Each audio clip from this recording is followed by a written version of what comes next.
Ooh, wow, starting off with a new item already. A big hardy radish. This hardy radish has grown much larger than the average radish. It's rich in analeptic compounds that, when cooked into a dish, temporarily increases your maximum hearts. An amazing cooking item. Like, such a good one. And a standard hardy radish. A rare radish that grows best in sunny plains. Cook it before eating to temporarily increase your maximum hearts. The difference between the hardy radish and the big hardy radish is that the big hardy radish will heal more maximum hearts than the standard hardy radish. Also, hi! Welcome back to The Legend of Zelda Breath of the Wild. Also on the Mighty Blues. In the last episode, we circled back around and collected a few things that we missed during our way over to the Dueling Peaks. And we reunited with Epona, and we are back to heading on our way over to Kakariko Village. In this episode, it's a new recording session, meaning that I need to scan Amiibo. And looks like this go around, we'll be getting a lot of new items. We got the 2 hardy radishes, but we also got a wild berry, a fruit that grows in cold, snowy regions, known for its tangy, sweet flavor. It doesn't offer any special effects, but it's a popular cooking ingredient. And mighty bananas. This fruit grows mainly in tropical forests on the Faron region. When it's used as an ingredient, the resulting dish will temporarily increase your attacking power. The mighty bananas are very helpful items. I highly recommend collecting as many as you can. Ooh, wow, we're just getting a ton of new stuff today. Raw prime meat, a fresh, high-quality piece of animal meat. This stuff isn't easy to come by, so savor it. Cook it to recover even more hearts. Yeah, it's basically just a bigger version of the raw meat. It just heals for more. Ooh, Swift Violet. This vitality-rich flower blooms mainly on cliff sides. When cooked into a dish, the nourishing compounds increase your movement speed. We'll gladly take that. I did not mean to talk to you, but this guy, Ms. Mezzer, you can talk to him to get some meat. Additionally, you can also buy rock salt. We already have some rock salt in our inventory, and admittedly, I haven't really gone into that. We'll be going into it relatively soon, but yeah, you can talk to that guy if you see him to get some of that stuff. But if you're like me and you just use Amiibo, you don't have to worry about it. Ooh, hardy salmon. This fish makes its home in cold water, giving you extra layers of fat. Temporarily increases your maximum hearts when used in cooking. I think one thing you're starting to notice upon collecting all of these Amiibo and Cap of the Wind! Ask and you shall receive. According to legend, this cap was treasured by a hero who traveled the Great Sea. It flaps quite serenely in a soft sea breeze. As I was saying, I think you're starting to notice that most of the various collectibles you can get all kind of do the same thing. They're just different, I don't know, different items. So like, you know, there's a mushroom that will increase your maximum hearts. There is a plant that will increase your maximum hearts. There is a fish that will increase your maximum hearts. Like, there are multiple different items that do the same thing. So, really all Amiibo do is just give you that same variety for a number of things that you have access to. It's like, you know, you can get the same results from different items. Now, if you could give me something... Yeah! I don't really care for the pants, but yes! Trousers of the hero. Legends say that these trousers were favored by the hero from an ancient age. Their simple design are a rare aesthetic these days, but there's something classic about them. For those of you who don't know... Oh my god, this looks absolutely... This looks absolutely ridiculous.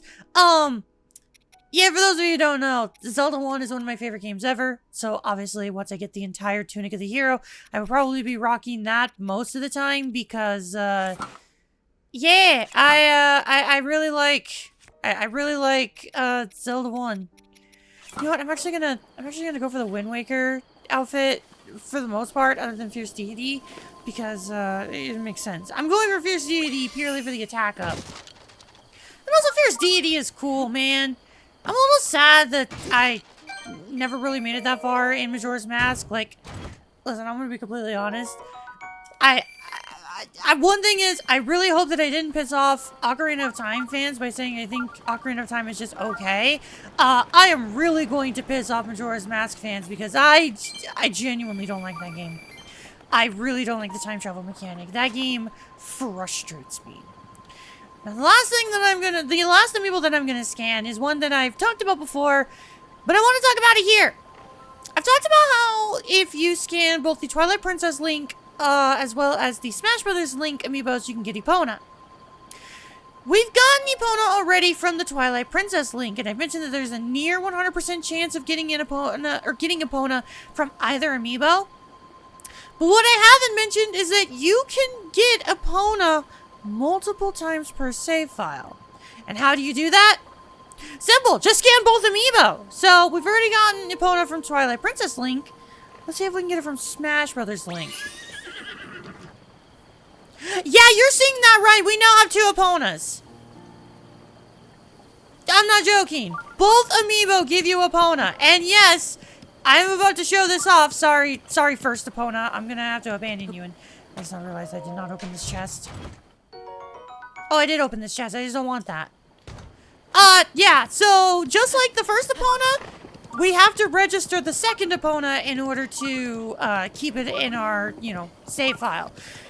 Yeah, this is such a weird thing. I'm genuinely surprised that Nintendo even allows you to have more than one Epona if you have both of the amiibo.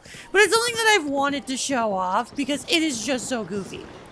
Now, thankfully, we are right next to a stable, so we can register our new Epona.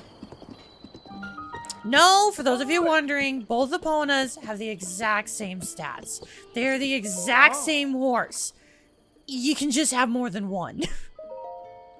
And so you can even tell right here. Same exact stats. This is literally just another Epona.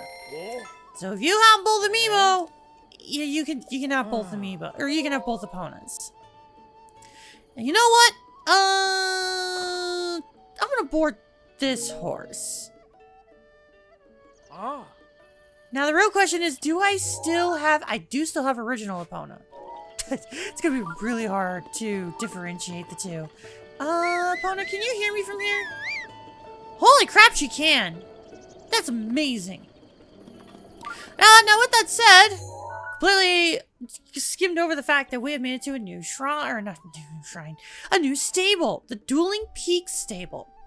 There's a number of things that we can do here. For one, we have a shrine over there that we are definitely going to be taking care of. But additionally, going into this, why do I keep wanting to say tavern?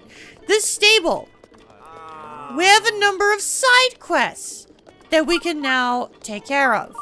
Additionally, just like the other stables, we can stay in here to get some extra health. We can also cook. How many cooking items do I have? Not much. Actually, I got a little bit. I think we can survive. I think we'll be fine. Additionally, I did not realize you were going to talk to me. And also you can see Epona in the background. The guy at the stable said we could take those apples if we want them. Well, I already took them, so thanks for letting me know. And over here we get wood! A portable bundle of wood. You can use this to make a campfire if you have something to light it. If you have flint with you, you can put it next to the wood in order to light a fire. We have flint, so yeah, that's something we're actually able to take advantage of. Additionally, if you just have a torch, you can just catch it on fire to, well, also, do all that. Now you may have heard something. You may have heard a pinwheel. Looks like up there, there's a Korok. Before I do anything else, I want to grab that Korok. Probably should be equipping my my climber's bandana. Yeah. That's climber's bandana. I don't know if I've talked about this in a previous episode. As I mentioned before, this is a new recording session. The climber's bandana does allow you to climb faster. And in turn makes it so that you burn less stamina. Because you're moving faster. Wait. Is this a pinwheel or is this just a spot with a Korok? I don't think I've ever remembered seeing a Korok in which it's next to a pinwheel, but the pinwheel doesn't actually make you shoot any balloons. Maybe I'm just misremembering. Huh. Oh yeah, Beetle! You're here! Hey, buddy! Yeah! What you got for me?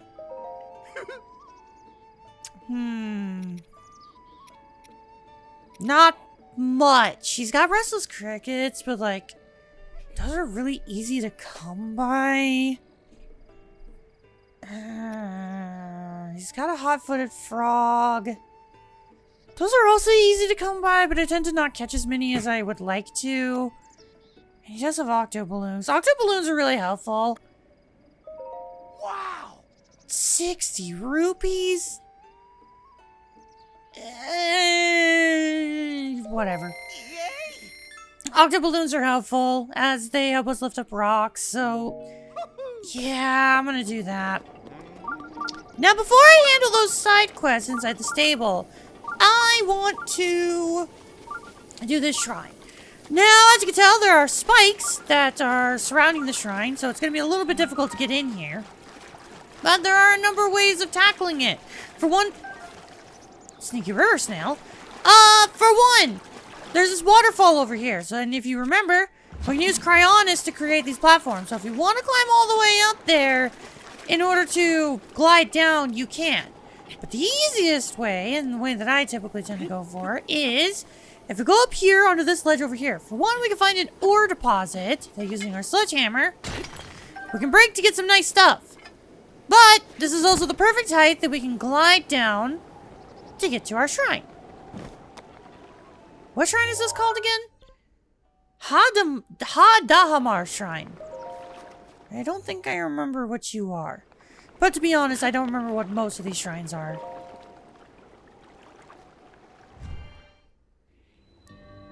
Oh! The water guides! Wow, I just now realized I completely spoiled something. Holy crap. Okay. So, a little bit of context. When I mentioned just a couple minutes earlier that I said, if you remember, we can actually use Cryonis on waterfalls, that was a mistake on my part. I think I mentioned this in the previous episodes, but I had a failed recording session, and in that failed recording session, I actually did this shrine. Yeah, this shrine is here to tell you that you can actually use Cryonis on waterfalls.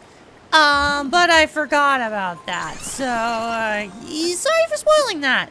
But yeah, that's what this shrine is here to teach you. Is that, Cryonis can be used in multiple different areas. Now, if I remember correctly, that is the only chest. Yes, it is. That is the only chest here in the shrine. So at this point, all we gotta do is complete it. And this is honestly one of my favorite puzzles.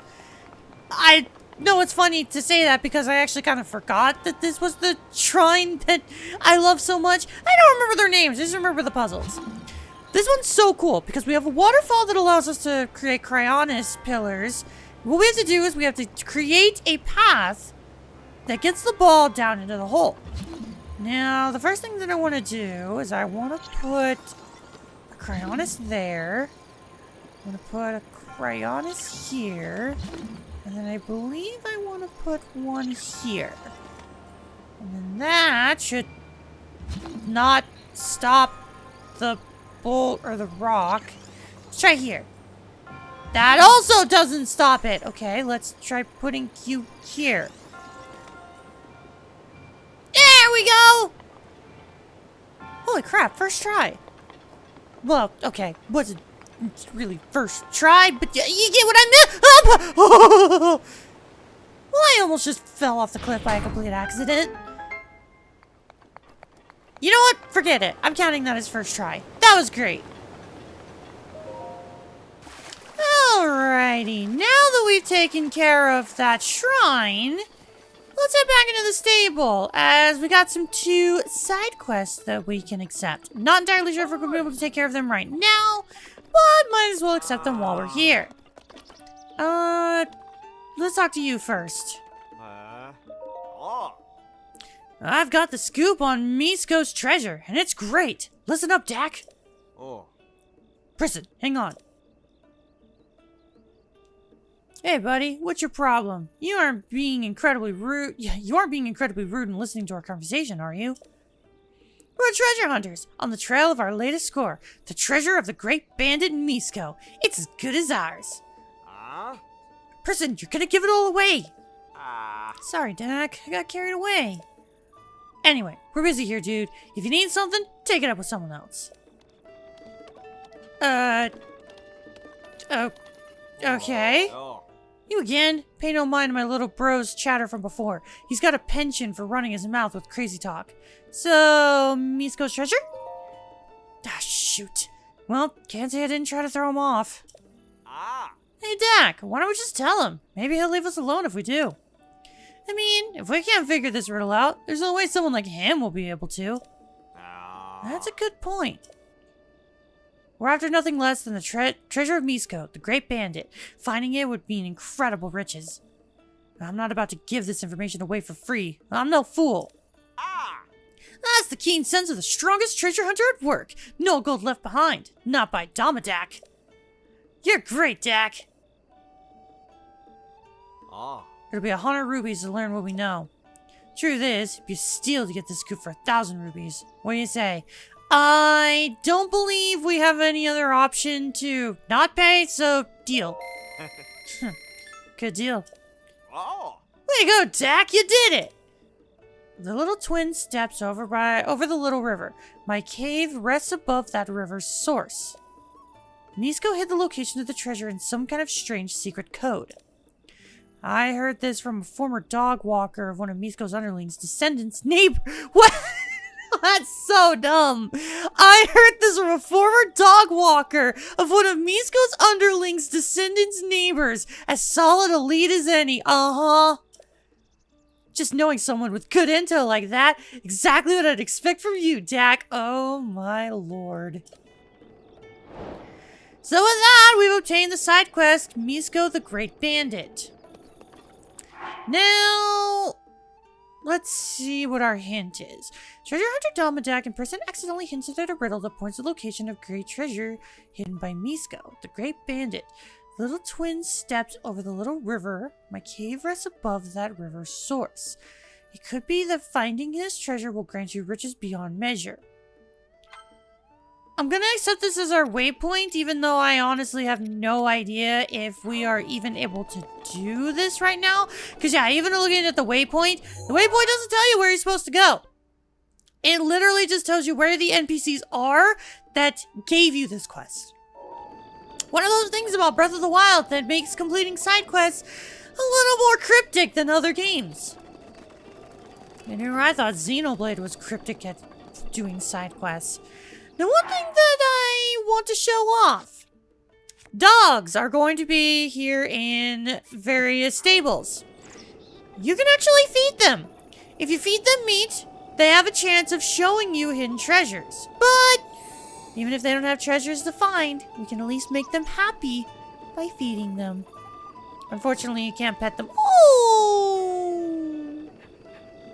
Such a cute dog.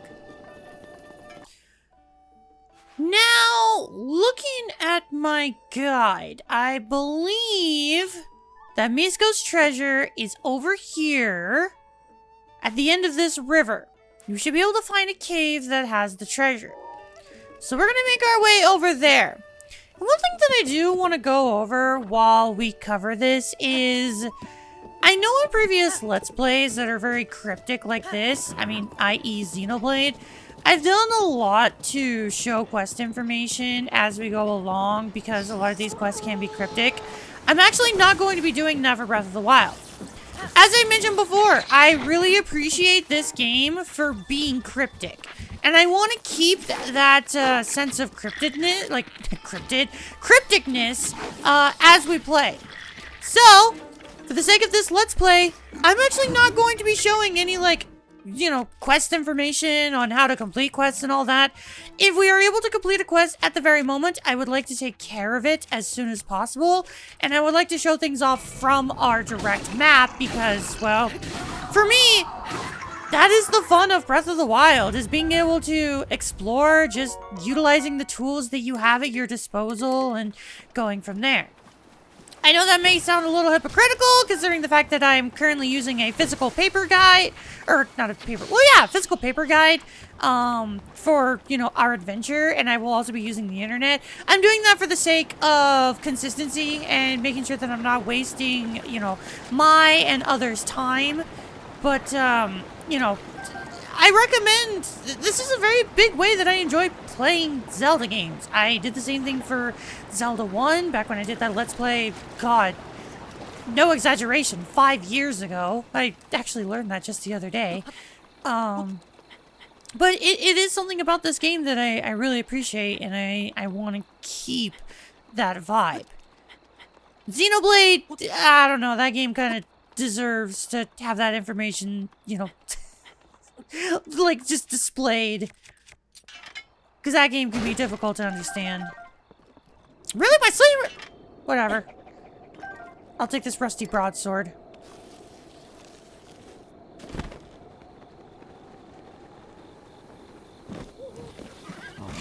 Oh, come on. What the fuck? Excuse me? Stop hitting Epona! You stupid asses! Get out of here! Really? One thing I should probably mention is that horses can be killed by enemies, so keep that in mind. Don't let your horse get hit by things. It can die. And that does include Epona. I know she's the greatest horse ever, but she can also be killed. You know what? Nah, we'll take Epona to... yeah, we'll take Epona to the end of the route. We'll have her cross the bridge, and then we'll go from there. Because, yeah, from here, our path is pretty much gone. Oh. There's a shrine over here. Oh. There's actually a number of things over here now that I'm looking at our map. But we're not going to be doing most of that. In fact, I don't even think we're going to do... Where is the shrine? I think it's up above somewhere. I can't see where it is. It's clearly... Oh, no. Oh, that's not good.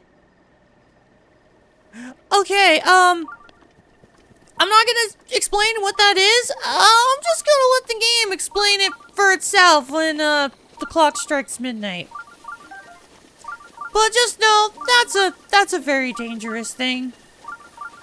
And looking at where we're headed, wow. Could not have had better timing. Actually, oh no, I think I remember this area. Oh, there's a number of... Oh, yeah, that's a bad thing. Oh, that's a oh, no. Oh, no. Oh, this is not good. So I mentioned in a previous episode that there are multiple different mini-bosses. We fought the Taluses before, but this is a new mini-boss. This, if I can get close to you... come on. A Stalnox! These are giant Stalfoses that have one eye. Their weakness, just like any other Zelda enemy that has one giant eye, their weakness is their eyeball. You gotta hit him in the eye to stun him, and then just wail on him. Just like normal Stalfoses, these only show up at night, but yeah, you want to kill them. They're very easy to stun because they're giant eyeball. And this is really not good. This is really not good. Okay, come on. This clock's about to strike midnight. Hit! Yep. Link. Link. Be on your guard. Ganon's power grows. It rises to its peak under the hour of the blood moon. By its glow, the aimless spirits of monsters slain in the name of the light return to flesh. Link, please be careful.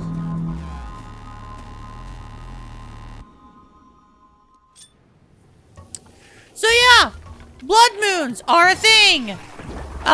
When enemies die, they usually don't respawn until you reach a blood moon. Blood moons cause all enemies that you have killed, including mini-bosses, to be respawned. Now, once you are close to killing a Stalnox, their eye will pop out of the skeleton. You need to be able to hit the eyeball in order to kill it. Hitting just the skeleton on its own does nothing.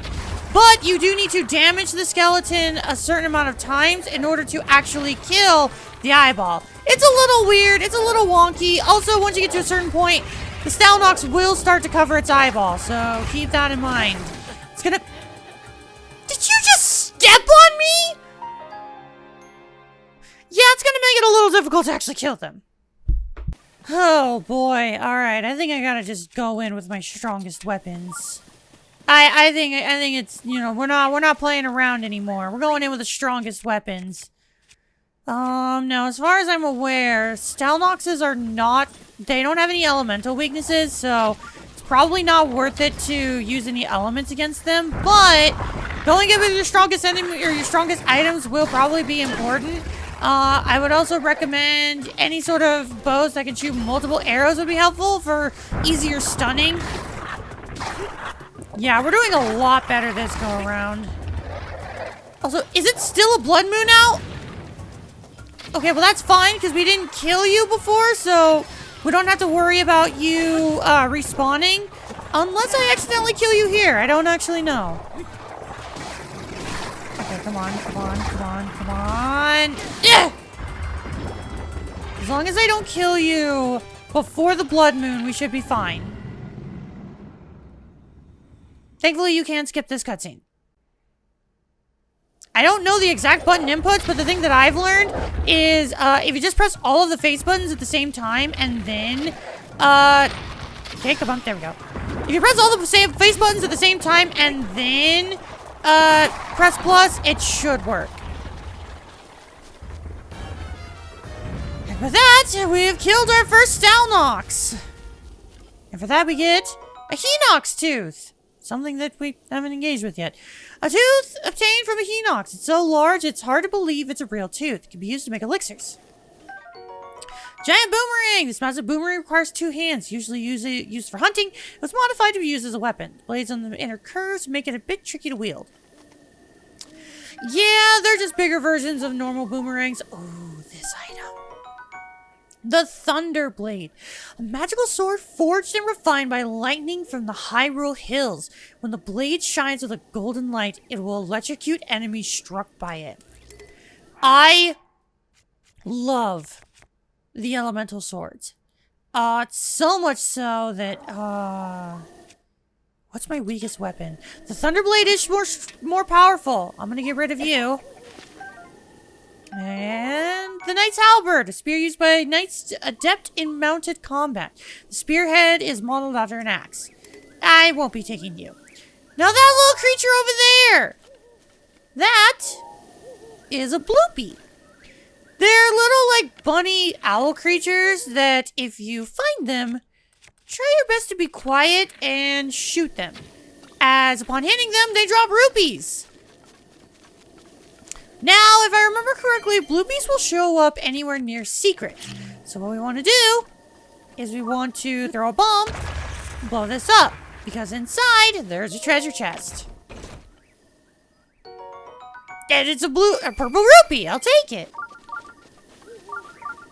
Now, directly over here, there should be a Korok in this area. I want to grab that before we actually head on over to Misko's treasure. I think... That's not good! Oh, that's not good! That's not good, that's not good, that is not good at all! That's a bear! That's a bear! That's a bear! That's a bear! That's a bear! That's a bear! That's a bear! That's a bear! That's a bear! That's a bear! So, to be honest, bears are really powerful. You don't want to mess with them. Don't mess with the bears! Oh, that's not good! Bear! Bear! Get away from me! Get away from me! Get away from me!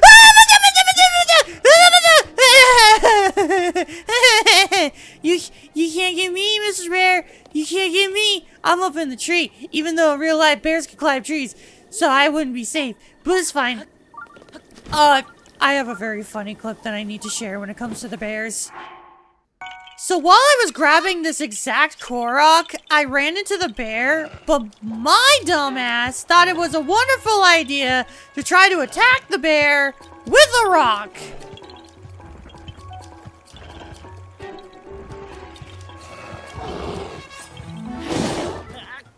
Yeah, that didn't go so well. Also, while going through my clips, I really want to show this one. This was a really weird glitch that I ran into the first time I ever played Master Mode. I don't know how this glitch can even happen, but the old man is descending down and then just goes through the floor. I don't know. Still to this day, I've never been able to recreate this glitch. It's weird. So yeah, wouldn't recommend messing with the bears. Now, showing off our Thunder Edge, as you can see there. Upon hitting the enemies, they are electrocuted. But you do have to wait for the lightning to recharge. A very helpful weapon that I highly recommend having anytime you're able to get a hold of one. Now, heading over here, this should be where Misko's treasure is. But also there is a Korok, so we might as well grab it. I believe it is just underneath that rock. Yes, indeed.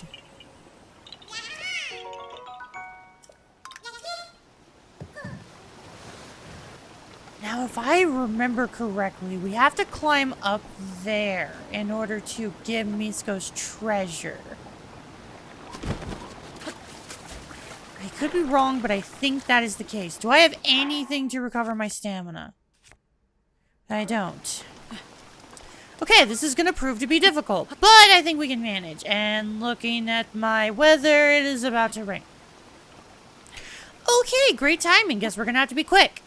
I think we've got some spots here that Link can rest. I think I can be a little bit impatient on this. I can be a little impatient on this. Aha! There it is! Got all these silent shrooms. I believe if we go over here, blow that up. Yes! There are some treasure chests. Now, I believe we have access to grab all of them. But what I want to do is I want to throw you, blow you up. There should be another hidden chest. A flame blade! Yes! This magical sword was forged by the lava of Death Mountain. It leaves white-hot flames in its wake when the blade grows red. Just like the Thunder Blade, this is the same thing except with fire. Yeah, I'm gonna get rid of you. I didn't mean to get rid of you. I meant to get rid of the flame, or the blade that I'm holding. Hang on. You. Get rid of you. And for that, we've completed the Misko the Great Bandit quest. Look at that. But also in here, we have a sapphire. Luminous stone, a new item. This mysterious mineral gives off a pale blue glow in the dark, which some believe to be the souls of the dead. Apparently, this stone can be used as a base to make special clothing. Additionally, ooh, there's some truffles over there. Another sapphire. Looks to be a soldier's spear. A long spear once used by the guardians or the guards of Hyrule Castle. Easy to use but difficult to master. The iron tip is very sturdy and the shaft will not burn when exposed to a flame. An amber. I'm gonna grab these truffles. Opals. Toasted hardy truffle. Hardy truffle with a toasted, crispy outside and a warm, gooey inside. That seems kind of a waste of truffles when I think about it, because, like, when you cook them, they boost to maximum hearts. So just putting them next to an open flame seems kind of worthless. Well, I guess Misko was great at hiding treasure, but not at cooking.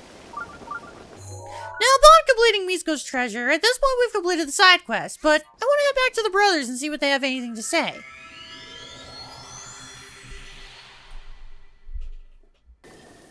Really, Epona can't hear me from here? She's not even that far away. How far is she? She was a similar distance when she was at Dueling Peaks. How come she can't hear me now? Epona, there's no way you can't hear me. Epona! Alright, whatever. I'll call her later. I forgot. Blood Moon. You guys are respawned. Completely forgot about that. Alright, well, whatever. I'm not here to fight those enemies. I'm here to hear from the brothers. Little twin steps over the little river. The cave rests at that river's source. Almost there. Just a little bit more and I'll have the whole thing worked out. Oh. Get out of here, man. That's amazing. You almost got it figured out. I already solved it. You're lying. Yeah, definitely lying.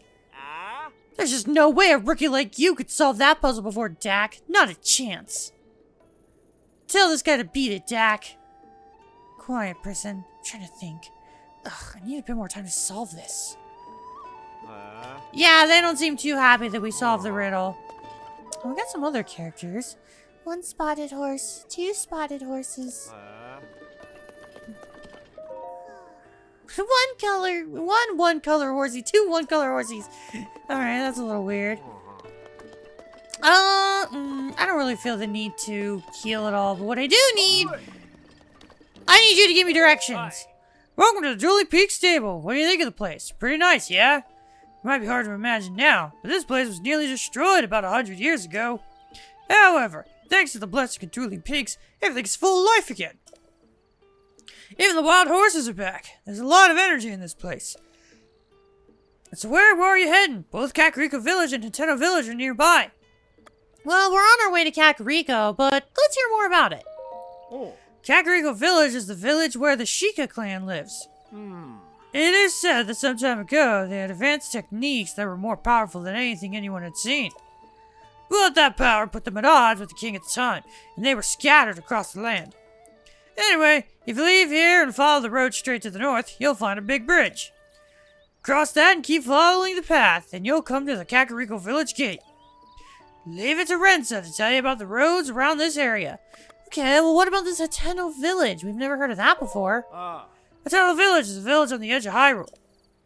It was largely unaffected by the events of the Great Calamity, so the people there are pretty easygoing. I hear they even have a research center, but folks tend to avoid the weird scientist who lives there. Anyway, head north from here until you reach a fork in the road, then go east and just follow the road. It's a little far if you walk it, but with a horse, you should get there in under a day. Leave it to Brenta to tell you about the roads around this area. We don't need to learn about the wild horses. For example, a lot of monsters come out at night, so be careful when the sun sets. Yeah, we're aware of that. Now looking at my Zelda notes, there seems to be one other thing we might be able to do here, but I'm not entirely sure.